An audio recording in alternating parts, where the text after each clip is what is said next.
गोदृशा धाम्नास्वेन सदा सत्यं परं धीमहि धर्मवसराणां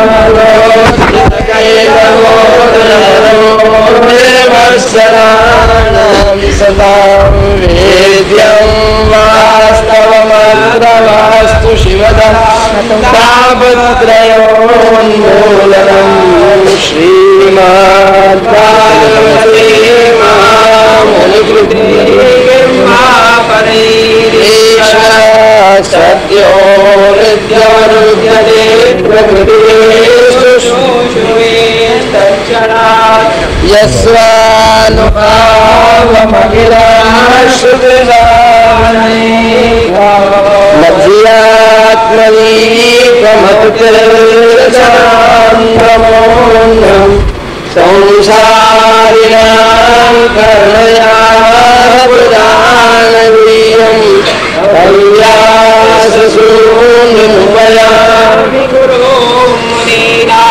गुरुर्ब्रह्मा गुरुर्विष्णु गुरुर्देवो महेश्वर गुरुश्साक्षात् परब्रह्म तस्मै श्रीगुरवे नमः। अखण्डमण्डलाकारं व्याप्तं येन चराचरं तत्पदं दर्शितं येन तस्मै श्रीगुरवे नमः। ॐ गजाननो रामोदये देवैवान्तरो सुप्तस्य तदैवतान्वे सेवासङ्कल्पमस्तु सेवासङ्कल्पमस्तु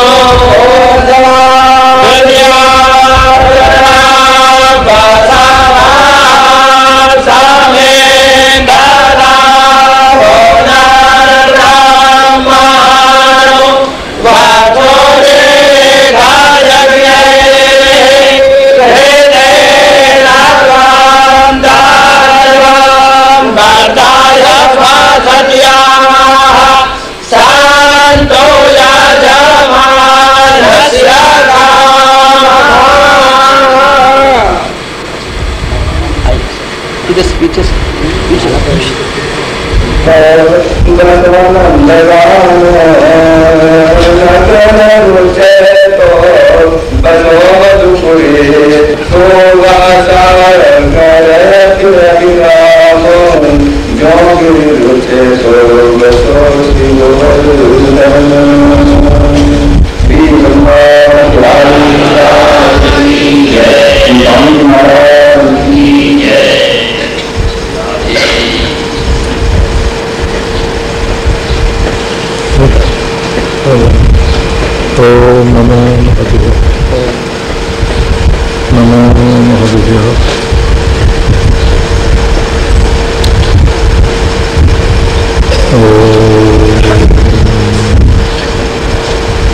स्वच्छं किंचन चिच्चमत्कृतिघनं विश्वार्पणं दर्पणं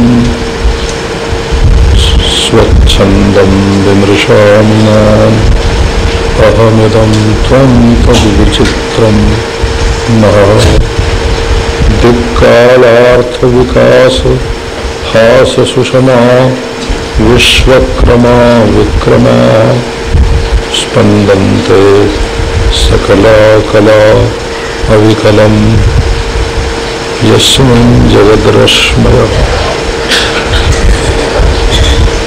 विश्वेशामनुरञ्जनेन जनयन्नानन्दमिन्द्रीवर श्रेणीश्यामल कोमलैरुपनयन् नङ्गैरनयन् स्वच्छन्दं व्रजसुन्दरी रघुतः प्रत्यङ्गमालिङ्गिता शृङ्गारसखी मूर्तिमानिव मदौ मुग्धो हरिक्रीडति। ॐ नमः श्रीपरमहंसास्वामी चरणकमलचिन्मकरन्द भक्तजनमानसनिवासा श्रीराम रामचंद्र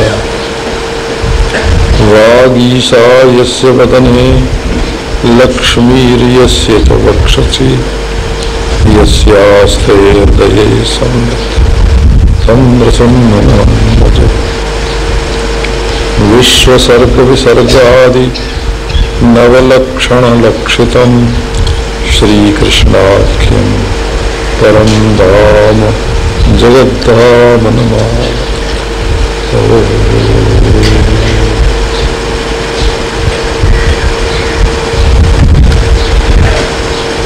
भगवान श्री कृष्ण की उत्सव मूर्ति श्री उद्धव जी।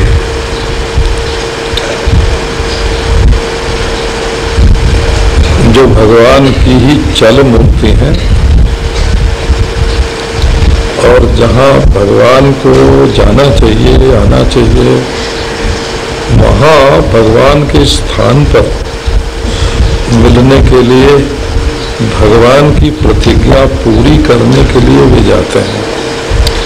आयास्य इति दौत्यकैः। उद्धव के ब्रजगमन को भगवान ने अपने ही ब्रजगमन मान लिया। वही वेशभूषा, वही रूप माधुरी, वैसे ही नेत्र, वैसी मुस्कान, वैसे ही वस्त्रावरण। गोपियां देखते ही समझ गई थी कि ये तो कोई हमारे प्यारे श्री कृष्ण का पार्षद है।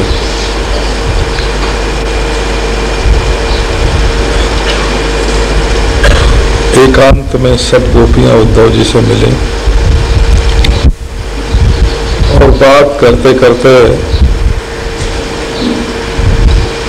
कि श्री कृष्ण ने हमको छोड़ दिया। संसार में यही रीति है कि विद्यार्थी पढ़ लेते हैं तो गुरु को छोड़ देते हैं और दक्षिणा मिल जाने पर द्विज यजमान को छोड़ देते हैं। स्वार्थी लोग अपना स्वार्थ पूरा होने पर सबको छोड़ देते हैं। श्री कृष्ण ने भी हमारे साथ वैसे ही बर्ताव किया। इसी बीच में एक भंवरा वहां आ गया, भ्रमर। काला तो होता ही है, पराग लगा हुआ पीतांबर जैसे हो।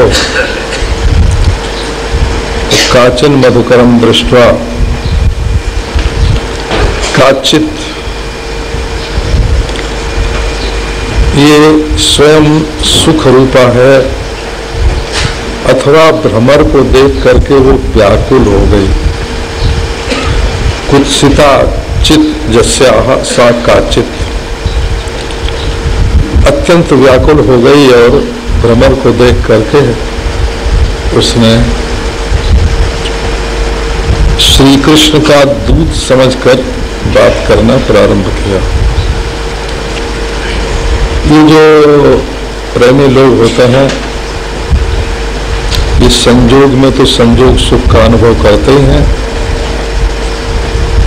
और वियोग में भी उनको संजोग ही रहता है, वियोग नहीं होता है। तो जैसे कृष्ण से ही बात कर रही हो, जैसे कृष्ण के मित्र से बात कर रही हो, जैसे उद्धव जी को उलाहना दे रही हो, ये तो साक्षात सरस्वती ही विरहिणी की जीभ पर आ जाते हैं। अमुष्यवाणी रसनाग्र नर्तकी, विरही के जीभ पर स्वयं सरस्वती बैठकर नाचने लगती हैं। वो जानबूझकर कोई उसमें काव्य रस अलंकार नहीं भरती हैं, सरस्वती ही भरती हैं। मधुपकितव बंधो मां स्पृशांग्रम सपत्न्या कुछ विलुलित माला।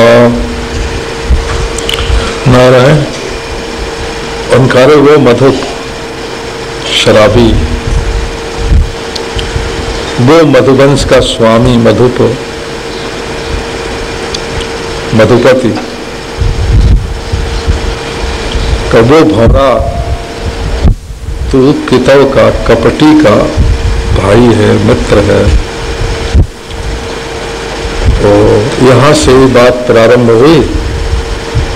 श्री कृष्ण के लिए मधुप शब्द है तो भी उसमें प्यार का अर्थ भी है और मतवाले का अर्थ भी है।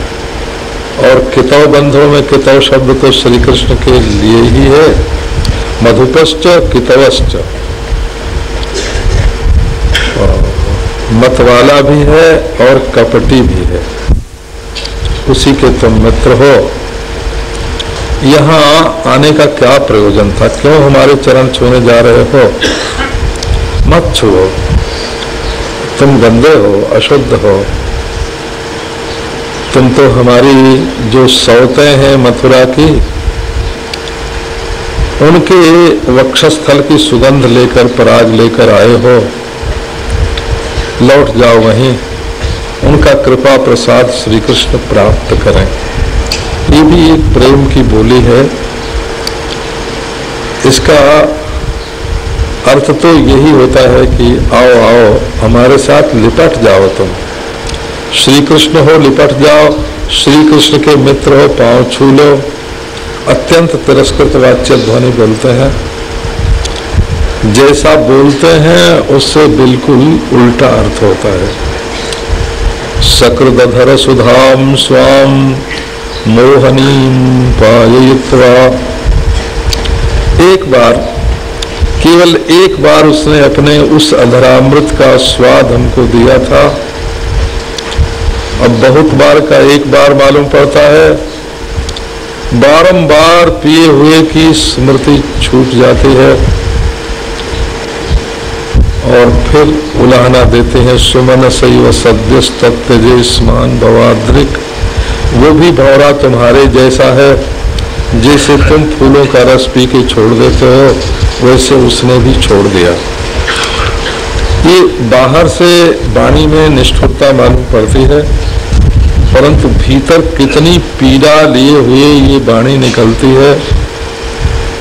श्री कृष्ण के विरह का कितना कष्ट है ये बात मालूम पड़ती है। फिर श्री कृष्ण के चरित्र की तदनुचरित लीला कर्ण पीयूष विप्रोट सकृदन विधूत द्वंद्व धर्मा विनष्टा सपदि गृह कुटुंबम दीनमुत्सृज्य दीना बहवैह विहंगा भिक्षुचर्याम चरंती।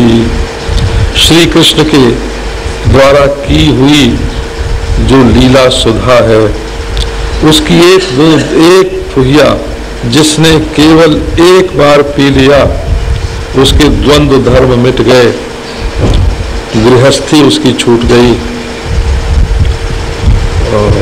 पाप पुण्य छूट गया, रागत द्वेष छूट गया, सुख दुख छूट गया, जन्म मरण छूट गया। द्वंद्व धर्म जो है वो सब निवृत्त हो गए। वो तो संसार की दृष्टि से जैसे विनष्ट हो गए हों। देखो तो ये बाबा जी लोग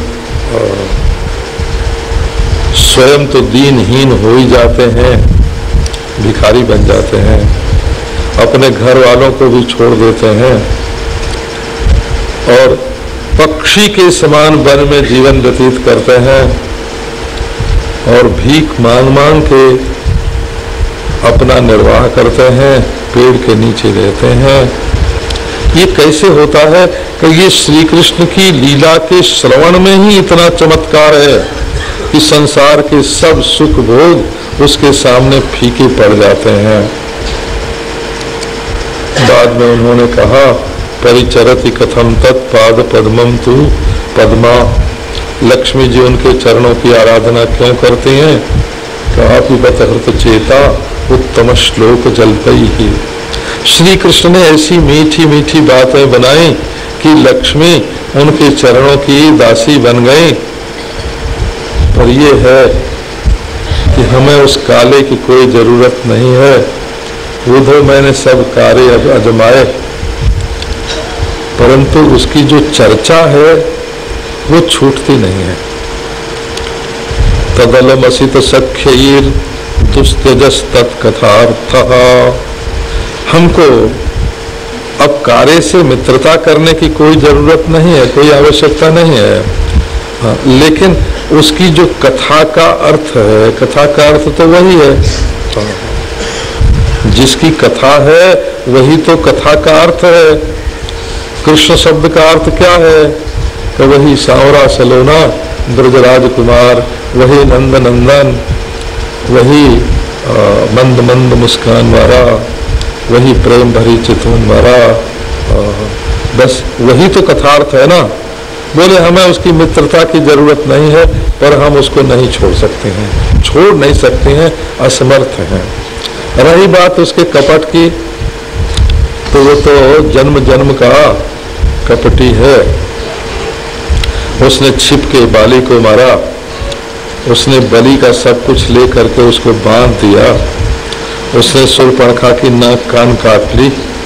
उससे हम कुछ भलाई की बलमनसाहत की आशा नहीं रखते हैं, लेकिन फिर भी हम उसको छोड़ नहीं सकते हैं। तुम यहाँ क्यों आए हो? किमिह बहु सडंघ्रे गायसि त्वं जदूनाम अधुपाधिपति मगृहाणाम।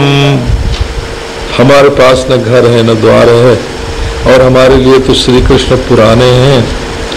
उनकी बात तुम क्यों सुनाते हो, क्यों गाते हो? मालूम पड़ गया तुम सडंघरी हो। सडंघरी का अर्थ होता है पशु के तो 4 पांव होते हैं और तुम्हारे 6 पांव हैं, डेढ़े पशु हो तुम, डेढ़े पशु। नारायण इस प्रकार गोपियां मगन हो गईं श्री कृष्ण की चर्चा में। उद्धव जी तो आश्चर्यचकित, न कभी ऐसा देखा न सुना प्रेम की ये तन्मयता। जैसा श्री कृष्ण ने कहा था, ता मन मनस्का मत प्राणा मदर्थे त्यक्त दैहिका। जैसा कि सुखदेव जी ने कहा, तास तन मनस्का तत्प्राणा तन मनस्कास तदालापा तद विचेष्टास तदात्मिका। गोपी और कृष्ण, कृष्ण और गोपी, गोपी से अलग कृष्ण नहीं, कृष्ण से अलग गोपी नहीं।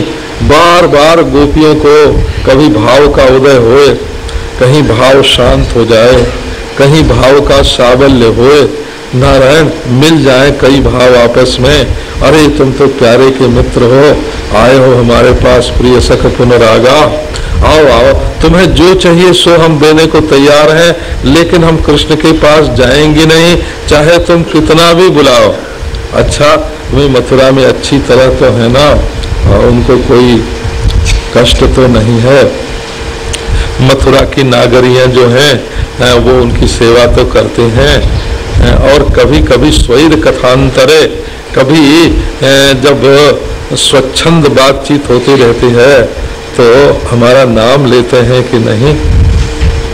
वहाँ श्रेष्ठ श्रेष्ठ नागरी स्त्री हैं और हम गांव की गंवार हैं, हमारी चर्चा कभी करते हैं कि नहीं करते हैं। इस प्रकार गोपियों की वाणी कृष्ण, उनका शरीर कृष्णमय, उनका मानस कृष्णमय। अब तो उद्धव जी ने कहा कि गोपियों तुम इतनी व्याकुल मत हो, श्री कृष्ण तो तुमसे बहुत प्यार करते हैं। और उन्होंने ये कह के भेजा है मुझसे कि जाकर गोपियों को कह दो कि मैं उनकी आंखों से दूर जरूर हूँ। जब तो हम बहुत ही नाम बई दूरे बरते प्रियो दृशाम। तुम्हारी आंखों का प्यारा मैं, तुम्हारा प्यारा मैं, तुम्हारी आंखों से केवल दूर रह रहा हूँ। मनस सन्निकर्षार्थम, इसलिए कि मैं केवल आंखों के ही निकट न रह जाऊं, तुम्हारे हृदय के निकट आ जाऊं। क्योंकि जथा दूर चरे प्रेष्ठे मन आविश्य वर्तते, अपने प्रियतम के दूर रहने पर हृदय की जितना निकटता होती है वो मन के जितना पास रहता है उतना पास रहने पर नहीं होता है। तो मैंने सोचा कि मैं कहीं तुम्हारे बाहर न रह जाऊं, तुम्हारे भीतर घुस जाऊं, इसलिए मैं तुम्हारी आंखों से दूर रह रहा हूं। तुम तो हमारी प्राण हो, हमारी प्रेयसी हो, हमारी आत्मा हो, मैं ही तुम लोगों की आत्मा हूँ। श्री कृष्ण ने बताया कि जैसे घड़े में उपादान रूप से मृत्तिका है, जैसे मृत्तिका का उपादान जल है, जैसे जल का उपादान तेज है, जैसे तेज का उपादान वायु है, वायु का उपादान आकाश है, और जैसे आकाश वायु में, वायु अग्नि में, अग्नि जल में, जल पृथ्वी में रहता है, वैसे मैं तुम लोगों में भरपूर हूँ। संपूर्ण विश्व सृष्टि में मैं ही भरपूर हूँ। और लोगों के ईश्वर होते होंगे, केवल निमित्त कारण सृष्टि बनाने वाले, परंतु मैं तो स्वयं ही तुम बन करके, गोपी भी मैं ही, गोपी की आत्मा भी मैं ही, भवती नाम वियोगों में नहीं सर्वात्मना क्वचित, तुम्हारे साथ हमारा वियोग तो कभी है ही नहीं, क्योंकि मैं सर्व हूँ, मैं सर्वात्मा हूँ, मैं सर्वातीत हूँ, मैं सर्व साक्षी हूँ, मैं अद्वितीय ब्रह्म ही हूँ। महाराज हिंदी के कवियों ने तो उद्धव जी का बड़ा फजीता किया है और शास्त्रार्थ करवा दिया है उद्धव जी और गोपियों का, जैसे वो कोई काशी की विद्वत सभा हो। और कहा ब्रह्म की ज्योति ज्ञान का सो कहो उद्धव। श्रीमद् भागवत में जो गोपी उद्धव का संवाद है उसमें तो उद्धव जी का संदेश सुन करके गोपियों ने कहा, ताऊचुः उद्धवम प्रीताः ज्ञात्वात्मानम अधोक्षजम। वो तो उद्धव जी पर बहुत प्रसन्न हुई, श्री कृष्ण के प्रेम से भर गई और उन्होंने उद्धव जी से कहा कि ओहो, हम तो भूल गई थी, हमारे आत्मा तो श्री कृष्ण ही हैं, उनसे न तो हमारी कोई दूरी है, न उनके मिलने में देरी है, न तो वो कोई दूसरे हैं। अब तो उद्धव जी का उन्होंने बहुत सत्कार किया। उद्धव जी को लेकर के गोपियां और ग्वाल बाल नंद बाबा सब ब्रज में जहां तहां विचरण करते, सरी छैल बनोद्देशा। ब्रजवासी कहते कि देखो उद्धव जी, ये वही नदी है जिसमें श्री कृष्ण हमारे साथ जल विहार करते थे, ये वही पर्वत है जिसको उन्होंने उंगली पर उठा करके हमारी रक्षा की थी, ये यही वन है और जिसमें एक एक वृक्ष, एक एक लता, एक एक डाली, यहाँ का एक एक पत्ता, एक एक फल, एक एक फूल श्री कृष्ण की लीला का साक्षी है। ये गौएं हैं, तुमको सुनाई पड़ता है कि नहीं? अभी बंसी ध्वनि इस वन में गूंज रही है, वेणु रवाई में। नारायण एक एक चप्पे भूमि पर श्री कृष्ण के चरण चिन्ह हैं यहाँ, सो हम लोग देखते हैं, देखते रहते हैं। अब तुम बताओ हम कृष्ण को कैसे भूल जाएं? हम कई विस्मर्तुम नैव शक्नुमः, उनको देख करके हम बिल्कुल उनको भूल नहीं सकते। हमारे प्राण, हमारा मन, हमारा रोम रोम उनके लिए व्याकुल है। अब उद्धव जी ने ये जो ब्रजवासियों का प्रेम देखा और श्री कृष्ण की बात, रोज कभी उद्धव क्यारी में जाए नारायण, और कभी गहबर वन में जाए, और कभी लता कुंज में जाए, कभी सरोवर पर जाए, और क्षण प्रायाणी दिनानी आसन नारायण। ब्रजवासियों के लिए तो एक एक दिन, एक एक क्षण में बीत जाए, क्योंकि विरह में एक क्षण भी कल्प के समान हो जाता है। और जब प्यारे की चर्चा होने लगती है, वही तो भक्तों का, प्रेमियों का, विरहियों का सर्वस्व है। श्री कृष्ण कभी दिखे कभी नहीं दिखे, लेकिन श्री कृष्ण की जो लीला है, चरित्र है, वो तो कानों में गूंजता रहता है। उसका अर्थ तो आंखों से दिखाई पड़ता है, वो वाणी में संगीत के रूप में रहता है। उद्धव जी ने उनका जो प्रेम देखा, देख करके मुग्ध हो गए। एता परम तनुभृतो भुवि गोपवध्वः संसार में यदि जीवन किसी का सफल हुआ है, शरीर धारण सफल हुआ है, तो इन गोप बधुओं का नारायण और सबका जीवन तो अर्थ में बीतता है, भोग में बीतता है, धर्म में बीतता है। कोई मुक्ति के लिए प्रयास करते हैं, परंतु ये तो सब छोड़ करके केवल श्री कृष्ण के चिंतन में, मनन में मग्न रहती हैं। सो नारायण देखो, न तो इनकी कोई जाति उत्तम है, और न तो कोई इनका ज्ञान उत्तम है, और न तो कोई इनका आचरण उत्तम है, लेकिन देखो श्री कृष्ण से इनका इतना प्रेम, इतना प्रेम। ये अज्ञानी है तो क्या हुआ? नन्वीश्वरो भजतो विदुषोऽपि साक्षात् श्रेयस्तनोत्यगदराज इवोपयुक्तः। कोई अज्ञानी से अज्ञानी हो, लेकिन यदि श्री कृष्ण से प्रेम हो जाए तो उसका परम कल्याण है, परमानंद है, परम सुख है। क्यों? का बोले अनजान में भी कोई अमृत पी लेगा तो उसका तो कल्याण होगा। नहीं वस्तु शक्ति ही बुद्धिम अपेक्षते। वस्तु शक्ति जो है वो बुद्धि की अपेक्षा नहीं रखती कि कोई समझ की आग को छुएगा तो जलेगा और नासमझी से छुएगा तो नहीं जलेगा, ऐसा नहीं है। तो कोई समझ के प्रेम करे या नासमझी से प्रेम करे, नारायण श्री कृष्ण तो उसके आत्मा ही हैं, मिले मिलाए हैं, उनको तो मिलना क्या है। सो उद्धव जी ने अंत में अभिलाषा प्रकट की, आसाम हो चरण रेणु जुषाम हम श्याम वृंदावने किमपि गुल्मलतौषधीनाम या दुस्त्यजम स्वजनमार्य पथम च हित्वा भेजुर्मुकुंद पदवीम श्रुतिभिर विमृग्याम आसाम हो चरण रेणु जुषाम हम श्याम। मैं तो आया था कि इनको समझाऊंगा, अपना ज्ञान जो है इनको दूंगा, अपनी विद्या वैभव दिखाऊंगा, लेकिन इनको देख करके तो ऐसा लगता है कि हमारा सारा विद्या वैभव यहाँ व्यर्थ है। असल में उद्धव जी को ब्रह्मज्ञानी मानकर जितनी बात कही गई है वो जरा भागवत की दृष्टि से संगत नहीं बैठती है। क्यों?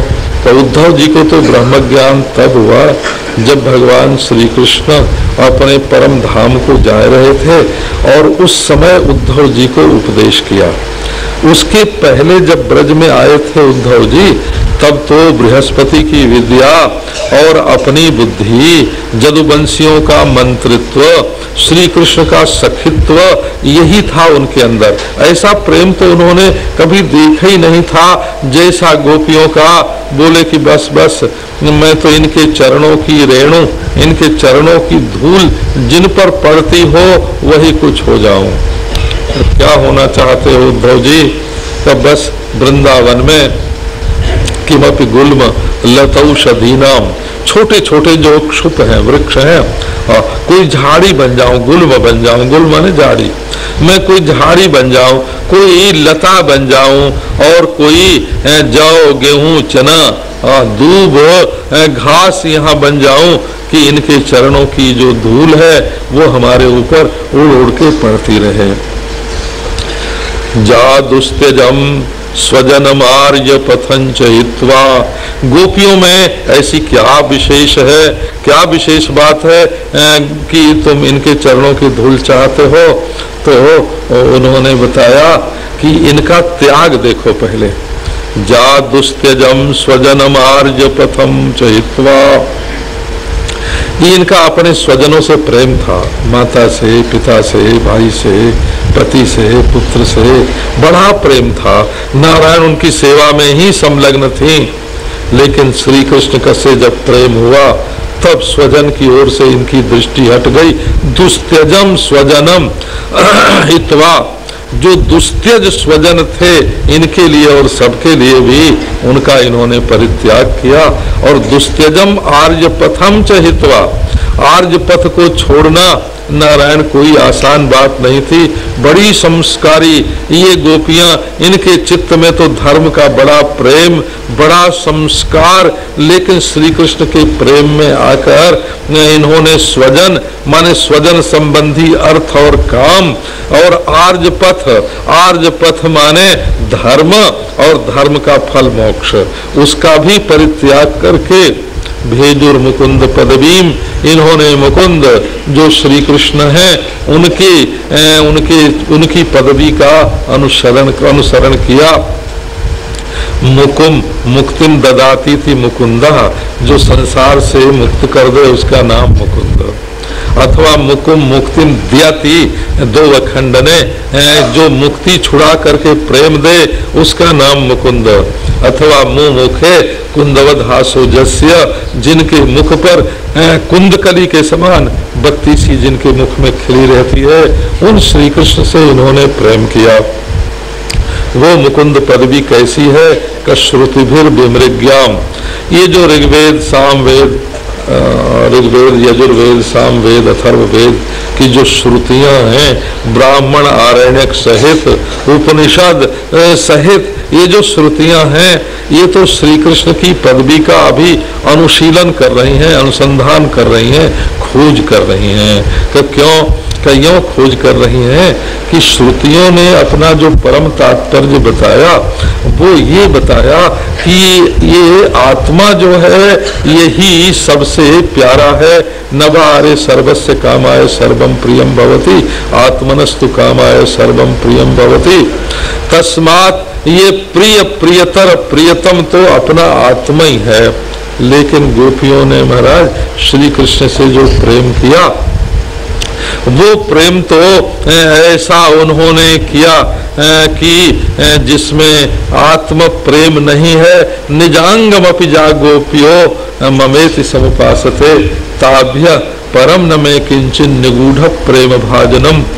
गोपियां अपने अंग अंग की जो सेवा करते हैं, अपने शरीर की जो सेवा करते हैं, अपने आत्मा को जो प्रसन्न रखती हैं, निर्मल रखती हैं, वो अपने लिए नहीं रखती हैं, वो तो मेरे लिए श्री कृष्ण कहते हैं, मेरे लिए अपने आप को स्वस्थ और प्रसन्न सुंदर रखती हैं।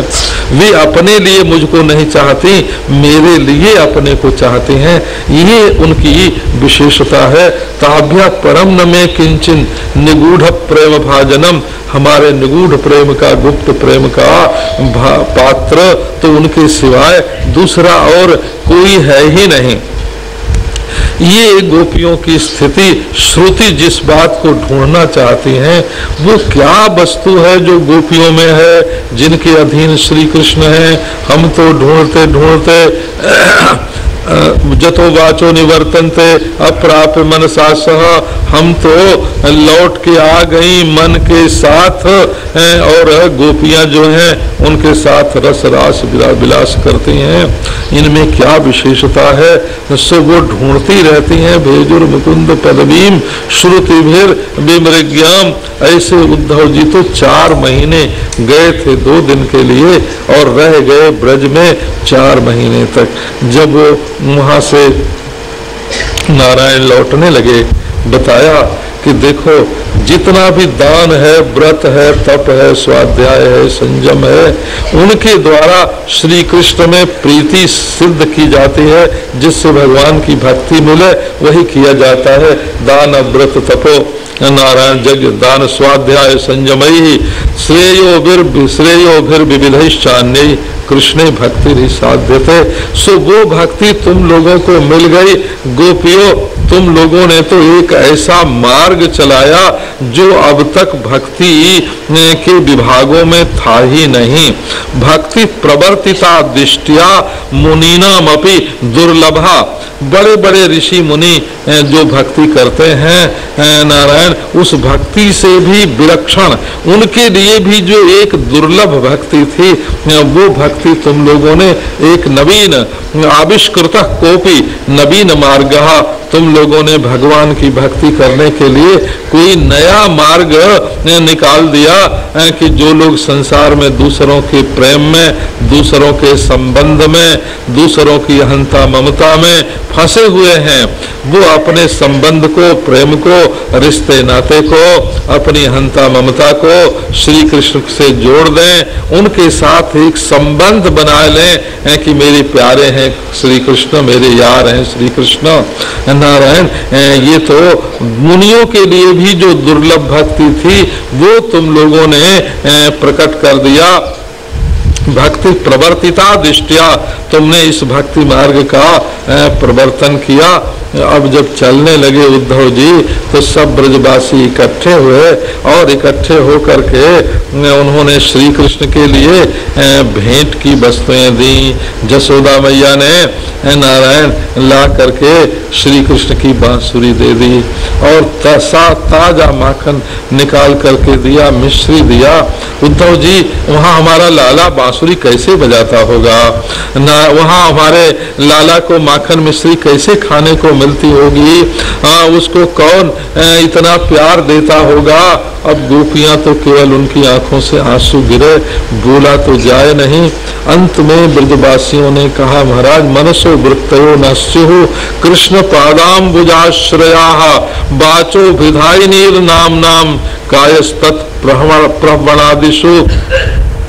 ये हमारी वाणी श्री कृष्ण का नाम ले और हमारा शरीर श्री कृष्ण की सेवा करे और हमारे मन में जितनी वृत्तियां हैं वो श्री कृष्ण में लगें और कर्मभिर ब्राह्मणाना नाम यत्र क्वापीश्वरेच्छया कुशला चरितैर्दानैर रतिर्नः कृष्ण ईश्वरे मतिर्नः कृष्ण ईश्वरे।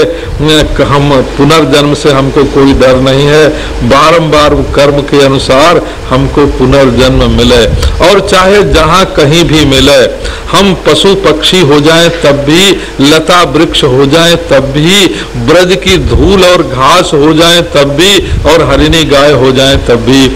कर्मभिर ब्राह्मणाना नाम यत्र क्वापीश्वरेच्छया, हमको उसका डर नहीं है कहीं भी हमारा जन्म हो, परंतु हमने अब तक जो पुण्य किया है, कुशल आचरण किया है, उससे हम यही चाहते हैं कि हमारी जो मति है, हमारी जो रति है, हमारी जो प्रीति है वो कृष्ण में हो।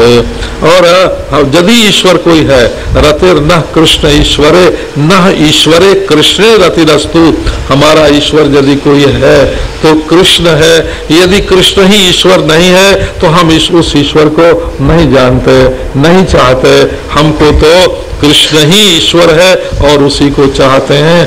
उद्धव जी तो उनका प्रेम देख करके मगन हो गए और लौट करके जब मथुरा में आए तो जिसके लिए जो चीज थी वो उसको दी, श्री कृष्ण को भी दिया और एकांत में श्री कृष्ण से कहा कि श्री कृष्ण तुम इतने निष्ठुर हो, ये मुझे मालूम नहीं था। मैं तो समझता था तुम्हारे हृदय में बहुत प्रेम है। आप जानते ही हैं परम भगवान के स्वरूप में तो राग और वैराग्य दोनों की ही पूर्णता होती है। नारायण वही अपने विष से सृष्टि का संहार करते हैं और वही अपने अमृत से सबको उज्जीवित करते हैं और वही अपने वीर्य से सबको जन्म देते हैं। उनमें नारायण सब कुछ है, तो कहीं राग प्रकट होता है तो कहीं वैराग्य प्रकट होता है, विरुद्ध धर्माश्रय है, सब है उनमें। लेकिन उद्धव जी को बात सुन के तो जैसे श्री कृष्ण भी व्याकुल हो गए। उन्होंने कहा उद्धव जरा मेरी ओर गौर से देखो, और देखा तो रोम रोम प्रति गोपिका, श्री कृष्ण के एक एक रोम में नारायण गोपी हैं, जसोदा है, नंद है, राधा है, ललिता है, नारायण सारा वृंदावन है, गोवर्धन है, यमुना है। देख करके उद्धव जी आश्चर्यचकित हो गए। अब श्री कृष्ण ने कहा कि उद्धव नारायण तुम कहते हो कि मैं निष्ठुर हूँ, मैं निष्ठुर नहीं हूँ। मैं तो देखो उस कुब्जा को भी नहीं छोड़ता हूँ। सैरंध्रीमप्यहम त्यक्तुम सक्तो नास्मि। मैं तो कुब्जा जो जिसकी जात भी अच्छी नहीं, शरीर भी अच्छा नहीं, जो कंस के उद्देश्य से अंगराग लेकर के जा रही थी, सर्वथा निस्साधन, निस्साधन नहीं कुसाधन। नारायण क्योंकि भगवान की जो लीला है अद्भुत लीला है, वहाँ तो निस्साधन सत्साधन कुसाधना नाम अपीह गतिरेका। चाहे कोई निस्साधन हो, चाहे सत्साधन हो, चाहे कुसाधन हो, भगवान की लीला तो एक ही लीला है। सैषा श्रीपति लीला अनुग्रह नामनी सदा जयति निस्साधन सत्साधन सुसाधनानाम अपि गति रेखा।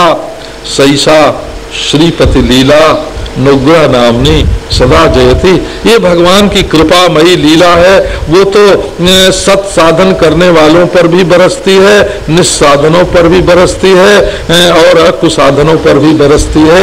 ऐसी भगवान की लीला। अब तो उद्धव जी को लेकर के गए कुब्जा के घर, उसने बड़ा स्वागत सत्कार किया, उसका मनोरथ पूर्ण किया। उसके बाद वहां से फिर बलराम जी को लेकर के और अक्रूर के घर में गए। अक्रूर से पहले वादा किया था आते समय, क्योंकि अक्रूर ने बहुत आग्रह किया कि आप मेरे घर में चलिए, वो तो ईश्वरत्व को जान चुके थे। परंतु श्री कृष्ण ने कहा कि कंस को मारे बिना आपके घर जाना उचित नहीं है। जब कंस की मृत्यु हो गई तब उसके बाद पढ़ लिख के सारी व्यवस्था करके नारायण अपने प्रेमियों की भी ठीक ठीक खोज खबर लेके फिर अक्रूर जी के घर गए। अक्रूर जी ने बड़ा स्वागत सत्कार किया कि आपके चरणों से तो गंगा जी निकली हैं, सो चाचा थे नारायण, परंतु उनका चरणोदक लिया और उनकी सेवा पूजा की। श्री कृष्ण ने कहा कि चाचा जी हम एक प्रयोजन से आपके यहाँ आए हैं। वो प्रयोजन क्या है कि इधर बहुत दिनों से हस्तिनापुर के बारे में कुछ भी मालूम नहीं पड़ा। मैंने सुना है कि वो जो अंधा राजा है वहाँ धृतराष्ट्र अज्ञान की मूर्ति, वो अपने अहंकार की मूर्ति, कलिजुग की मूर्ति, जो दुर्योधन उसका पुत्र है, उसके मोह में फंस करके ये जो धर्मराज युधिष्ठिर हैं, पांडव हैं, उनके साथ ठीक बर्ताव नहीं करता है। सो आप वहाँ जाइए और वहाँ से जब आप सब समाचार लेकर के आवेंगे तब हम जैसा उचित समझेंगे वैसा करेंगे। ऐसा कह के बलराम श्री कृष्ण तो लौट आए अपने घर में नारायण, और अक्रूर जी जो हैं वो हस्तिनापुर गए। वहां जाकर के भी धृतराष्ट्र से, भीष्म पितामह से, द्रोणाचार्य से, नारायण दुर्योधन से, सबसे मिले और वहां की गतिविधि देखते रहे। वहां विदुर जी मिल गए उनको। विदुर जी तो श्री कृष्ण के बड़े भक्त, बड़े प्रेमी, बस धर्म तो वो भी थे हो, धर्म युधिष्ठिर भी हैं और धर्म विदुर भी हैं। पांडव पक्ष में धर्म है, महाराजा के रूप में सबका नियंत्रण करते हैं, नारायण सबके मालिक हैं। और कौरव पक्ष में भी धर्म है, धर्म की सत्ता तो सब कहीं रहती है सो नारायण, परंतु वहाँ दास के रूप में है, सेवक के रूप में है, और वहाँ तो बहिष्कृत भी कर दिए जाते हैं, अपमानित भी होते हैं और बहिष्कृत भी होते हैं।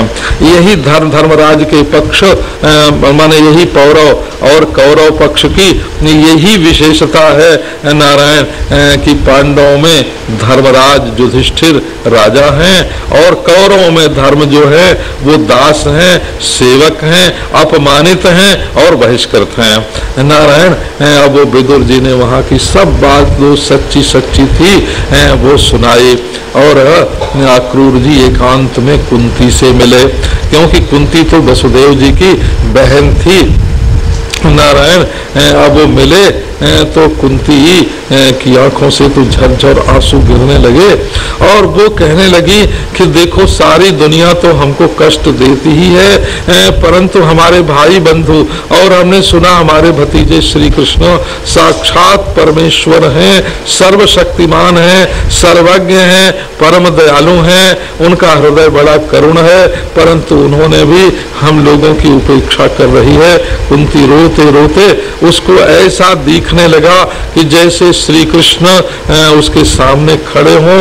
वो तो श्री कृष्ण से ही बात करने लगी कि प्रभु अब हमारी उपेक्षा मत करो, कुरु मध्य वसीदती, मैं अपने पुत्रों के साथ ये कुरुवंशियों के बीच में बहुत ही दुख पा रही हूँ, अब तो मेरा मंगल करो।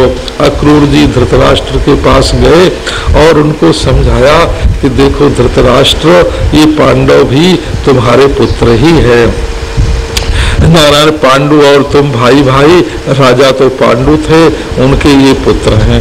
तुमको भी अंधा होने के कारण राजगद्दी पर बैठने का तो कोई अधिकार था ही नहीं है नारायण, युधिष्ठिर को ही अधिकार था, लेकिन तुम्हारे नारायण पुत्रों ने युधिष्ठिर के साथ बड़ा अन्याय किया और अब भी तुम ममता के वशवर्ती होकर के अन्याय कर रहे हो। ये जो अन्याय का राज्य है, ये जो संपदा है, ये ज्यादा दिन टिकाऊ नहीं रहती है। मनुष्य को पक्षपात नहीं करना चाहिए और उनके ऊपर श्री कृष्ण का अनुग्रह भी है।